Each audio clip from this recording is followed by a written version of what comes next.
আসসালামু আলাইকুম প্রিয় ফুটবল ফ্যান্স।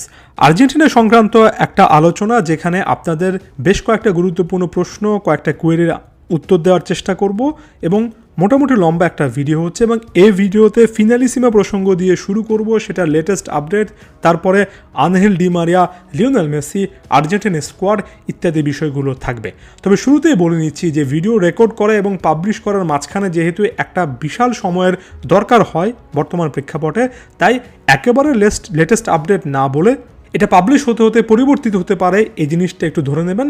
যাই হোক, শুরু করছি ফিনালিসিমা দিয়ে। যে মুহূর্তে ভিডিও রেকর্ড করছি সেই মুহূর্ত পর্যন্ত ফিনালিসিমা, যেটা বাংলাদেশের সময় অনুযায়ী মার্চের 27-28 তারিখে হওয়ার কথা এবং যে ম্যাচটার জন্য আমরা অপেক্ষা করছি, দুঃখের সাথে বলতে হয় সেটা কিন্তু এখনও সম্পূর্ণ নিশ্চিত নয়। কারণ আমরা জানতাম যে সান্তিয়াগো বার্নাবু অর্থাৎ স্পেনের বিখ্যাত রিয়াল মাদ্রিদের স্টেডিয়ামে এই ম্যাচটা হয়তোবা অনুষ্ঠিত হবে, যেহেতু কাতারের লুসেল স্টেডিয়াম থেকে এটা সরিয়ে নেওয়ার চেষ্টা করা হচ্ছে মধ্যপ্রাচ্যের বর্তমান সিচুয়েশন অনুযায়ী।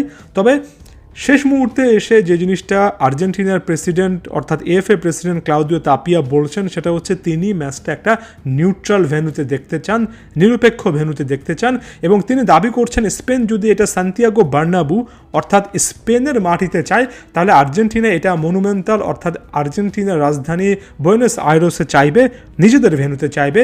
এটাকে কেন্দ্র করে একটা ডেডলক সিচুয়েশন দেখছি।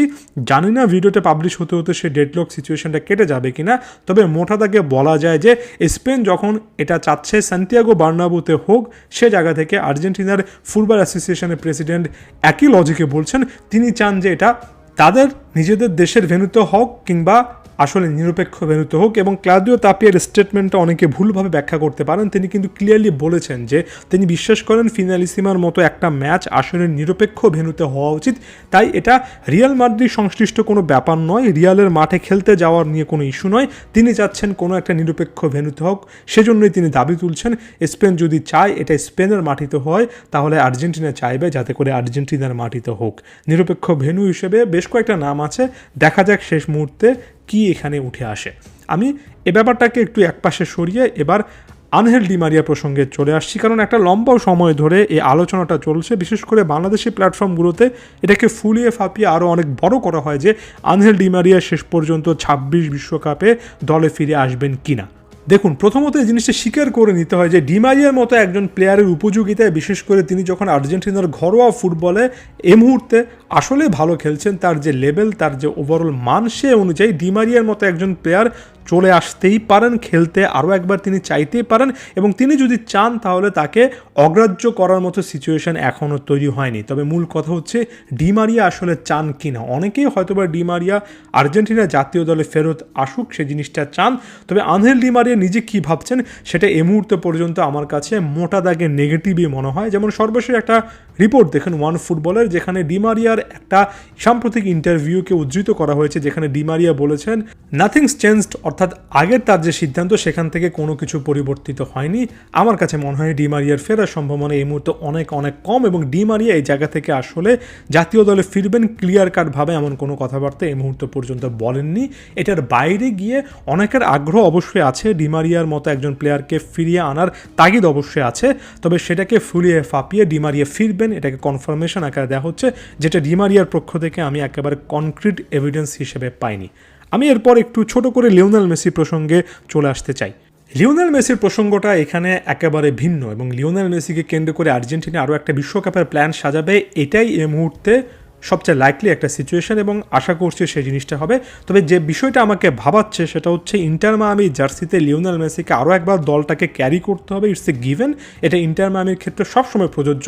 তবে যে পরিমাণ খেলা ইন্টার মায়ামির আছে, যেমন লিওনেল মেসির আমরা ম্যাচ দেখলাম এই মার্চের 1 তারিখে একটা ম্যাচ ছিল আমেরিকান সময় অনুযায়ী বলছি, তারপরে 7 তারিখে ম্যাচ খেলেছেন ন্যাশভিলের বিপক্ষে চ্যাম্পিয়ন্স কাপের গোলশূন্য ড্র ম্যাচটা আমরা দেখলাম, তারপরে শার্লটের বিপক্ষে অ্যাওয়ে ম্যাচ রয়েছে মার্চের 18 তারিখে তারিখে ন্যাশভিলের বিপক্ষে সেকেন্ড লেগের খুবই গুরুত্বপূর্ণ ম্যাচ রয়েছে, আবার মার্চের 22 তারিখে ম্যাচ রয়েছে। অর্থাৎ শুধুমাত্র এই মার্চের উইন্ডোর কথা যদি চিন্তা করি, 6টা ম্যাচ কিন্তু লিওনেল মেসি হয়তোবা খেলতে যাচ্ছেন, এমন একটা প্রেক্ষাপট তৈরি হয়েছে। একই রকমের প্রেক্ষাপট আপনি এপ্রিলে গেলেও পাবেন, মেতে গেলেও পাবেন। অর্থাৎ বিশ্বকাপ আসতে আসতে লিওনেল মেসির কিন্তু প্রত্যেক মাসেই গড়ে 5-6টা করে খেলা থাকবে এমন একটা সিচুয়েশন দেখছি। এবং যত বেশি খেলা তত বেশি না চাইলেও বলতে হয় ইনজুরি সংক্রান্ত ইস্যু, ডিসকমফোর্ট ইস্যু, যেটা লিওনেল মেসি মাত্র কিছুদিন আগেও কিছুটা হলেও ভুগেছেন, এই প্রেক্ষাপটটা চলে আসতে হবে। এই সময়টাতে লিওনেল মেসি কোন ম্যাচগুলো খেলবেন, কোন ম্যাচগুলো ছাড়বেন, হাবিয়ার মাসচারোনা আসলে কতটা ভালোভাবে এই জিনিসটা ম্যানেজ করবেন, তিনি নিজেও যেহেতু আর্জেন্টাইন, এবং সেটা আসলে ইন্টার মায়ামির খেলায় কী ইম্প্যাক্ট রাখবে। কারণ লিও মেসিদের জন্য ইন্টার মায়ামির খেলাটাও খুবই গুরুত্বপূর্ণ, ক্লাব ফুটবলকে তিনি কখনোই ছোট করে দেখেন না। এই ইকুয়েশনগুলো বিশ্বকাপ আসতে আসতে অন্তত আমার কাছে খুবই ভাইরাল টপিক। আমি চাই লিও মেসি ম্যানেজমেন্টটা খুব পারফেক্টলি করুন। কেন বারবার করে বলছি, 22 বিশ্বকাপে লিও মেসি ডিসকমফোর্ট নিয়ে পুরো টুর্নামেন্ট খেলেছেন, এটা আমার কাছে এখনও মনে হয়।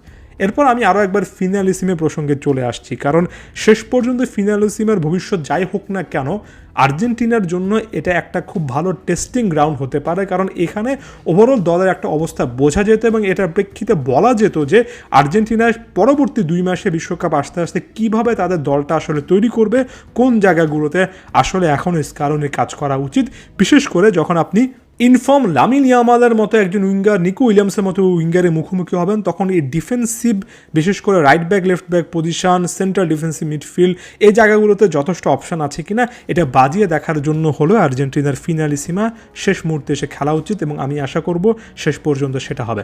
এখন যেহেতু আর্জেন্টিনার স্কোয়াডের প্রসঙ্গে চলে এসেছি, আমি জানি আমি যে শুরুটা করেছি রাইট ব্যাক লেফট ব্যাক পজিশনে, সেখানে মলিনা মন্তিয়ালের জায়গায় অন্য কোনো প্লেয়ার, আর লেফট ব্যাক পজিশনে একই রকমের কেস, এই জিনিসগুলো আপনারা চান। তবে এই মুহূর্তে দাঁড়িয়ে আমার কাছে স্কোয়াডে বড় রকমের পরিবর্তনের দিকে স্কালোনি যাচ্ছেন সেটা কিন্তু মনে হচ্ছে না, এবং পরিবর্তনের যথেষ্ট যে সময় আর বাকি আছে সেটাও মনে হচ্ছে না। তবে সেটার আগে আর্জেন্টিনার বেশ কয়েকটি ইনজুরি সংক্রান্ত ইস্যু কিন্তু আছে, এটা শুধুমাত্র লিওনেল মেসিতে সীমাবদ্ধ নয়। যেমন ডিফেন্সে লিজান্দ্রো মার্টিনেজ, সাম্প্রতিক সময়ে নিকোলাস তাগলিয়াফিকো, মিডফিল্ডে লিয়ান্দ্রো পারেদেস, ফাইনাল থার্ডে যদি চলে আসি লাউতারো মার্টিনেজ সাম্প্রতিক সময়ে লো চেলসিতে এমনিতেই বাইরে আছেন। এই বেশ কয়েকজন প্লেয়ার হয় ইনজুরিতে আছেন কিংবা ইনজুরি থেকে রিকভার করেছেন বেশ কিছুদিন, কিন্তু হয়নি। এরকম একটা কনসার্ন থাকবে, যেটা আমরা 22 বিশ্বকাপের আগে লো চেলসিকে কেন্দ্র করে দেখেছি। এমন একটা কনসার্ন 26 বিশ্বকাপের আগেও চলে আসছে, শুধুমাত্র চেলসি নয়, বাকি প্লেয়ারদেরকে ঘিরে এই কনসার্নটা থাকবে। শেষ মুহূর্তে এসে 1-2 প্লেয়ারকে না পাওয়াটা, এটা সবসময় কমন একটা সিনারিও হয়ে যায়। আর্জেন্টিনার ক্ষেত্রে একটু বেশি হয়, স্কালোনির জন্য প্রথম চ্যালেঞ্জ কিন্তু আসলে সেটা। এখন আমি যদি প্লেয়ার বাই প্লেয়ার ধরে বলি, যেমন ভ্যালেন্তিন বার্কোর মতো একজন প্লেয়ার স্ট্রাসবার্গে ভালো ফুটবল খেলছেন, তাকে লেফট ব্যাক পজিশনে কিংবা লেফট মিডফিল্ডে নিয়ে আসা দরকার, এমন কথাবার্তা শোনা যাচ্ছে। রাইট ব্যাক পজিশনেও বেশ কয়েকজন বিকল্পের কথা আপনারা নিজেরাই কিন্তু বলছেন। উইঙ্গার পজিশনে বা লেফট সাইডের একজন অ্যাটাকার হিসেবে থিয়াগো আলমাদা আর্জেন্টিনার জাতীয় দলের জার্সিতে বেশ কয়েকটা ম্যাচে দুর্দান্ত পারফর্ম করেছেন, তবে সাম্প্রতিক সময়ে জিয়ানলুকা প্রেস্তিয়ানের কথা শোনা যাচ্ছে।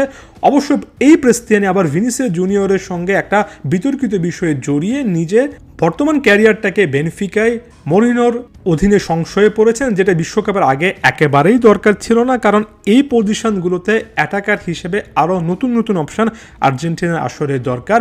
নিকো পাজ এক্ষেত্রে একটা ভালো বিকল্প হতে পারেন, যদিও জাতীয় দলে নিকো পাজের ইম্প্যাক্টটা কোমর জার্সিতে আমরা ক্লাব ফুটবলে যা দেখি সে তুলনায় এখন পর্যন্ত ওয়েল এস্টাবলিশড হয়নি। এই জায়গাগুলোতে আসলেই কাজ করতে হবে। ফাইনাল থার্ডে লাউতারো মার্টিনেজের ইনজুরির কথা বলেছি, এখানে হুলিয়ান আলভারেজ 22 বিশ্বকাপে যে পারফরমেন্সটা দিয়েছেন ঠিক একই রকমের একটা অসাধারণ পারফরমেন্স কিন্তু আসলে আর্জেন্টিনাকে করতে হবে। ফাইনাল থার্ডে বিকল্প একজন নাম্বার 9 হিসেবে যার একটা ফিজিক্যালিটি আছে, সেটা হোয়াকিন পানিচেলি হতে পারেন স্ট্রাসবার্গের, কিংবা হোসে ম্যানুয়েল লোপেস, যাদেরকে আমরা আসলে সর্বশেষ ইন্টারন্যাশনাল ব্রেকে দেখেছি। সে লোপেস পালমেরাসের এই প্লেয়াররা হবেন কিনা এগুলো নিয়ে কিন্তু ছোট ছোট অনেকগুলো সিদ্ধান্ত নেওয়ার বাকি আছে। একই রকমের কথা আমি কিন্তু মিডফিল্ডও বলতে পারি। রড্রিগো ডি পল বর্তমান সময় ইন্টার মায়ামি জার্সিতে যে পারফরমেন্সগুলো দিচ্ছেন সেটা কি আসলে আর্জেন্টিনার জার্সিতে কিংবা ইউরোপিয়ান বা অন্যান্য দলগুলোর বিপক্ষে এনাফ হবে কিনা সেটা নিয়ে কথাবার্তা বলার সুযোগ আছে। এনজো ফার্নান্দেসের মতো এখানে রড্রিগো ডি পলের পারফরমেন্সটা একেবারে ক্লিয়ার কাটভাবে ধারাবাহিক 22 বিশ্বকাপের পরে সেই জিনিসটা বলার কিন্তু তেমন সুযোগ এই মুহূর্তে দেখছি না। এই যে আমি আলাদা করে ডিফেন্সের কথা বললাম, ফাইনাল থার্ডের কথা বললাম, মিডফিল্ড দিয়ে শেষ করলাম, ছোট ছোট অনেকগুলো কাজ যদি আপনি যুক্ত করেন এবং এর পাশাপাশি ইনজুরি সংক্রান্ত কনস্ট্যান্ট বিকল্প খোঁজা এবং বিকল্প খুঁজতে গিয়ে পাওলো দিবালা এই লিওনেল স্কালোনির প্ল্যানে যুক্ত হবেন কি না, হলে আসলে কী রোলটা প্লে করবেন, এমন অনেক ছোট ছোট ব্যাপার একসাথে করলে আসলে এটা একটা ম্যাসিভ টাস্ক। এটা লিওনেল স্কালোনির জন্য যতদিন যাচ্ছে তত বেশি করে আসলে একেবারে ফাইনাল ফিনিশিং টাচের মতো হচ্ছে। ছোট ছোট এই ডিটেলগুলো অনেক বেশি গুরুত্বপূর্ণ, কারণ ছোট্ট ছোট্ট ডিটেলগুলো যে কোচ সবচেয়ে ভালোভাবে সামলাতে পারেন, যেটা 22 বিশ্বকাপে স্কালোনি সামলাতে পেরেছিলেন, সে কোচই সে দলটাই বিশ্বকাপে শেষ মুহূর্তে এসে সবচেয়ে ভালো করে। পরবর্তীতে আরও নির্দিষ্ট আকারে ডিফেন্স, মিডফিল্ড এবং ফাইনাল থার্ড অপশনগুলো নিয়ে আলোচনা করব। অবশ্যই ফুটবল ফ্যাকের সাথেই থাকবেন।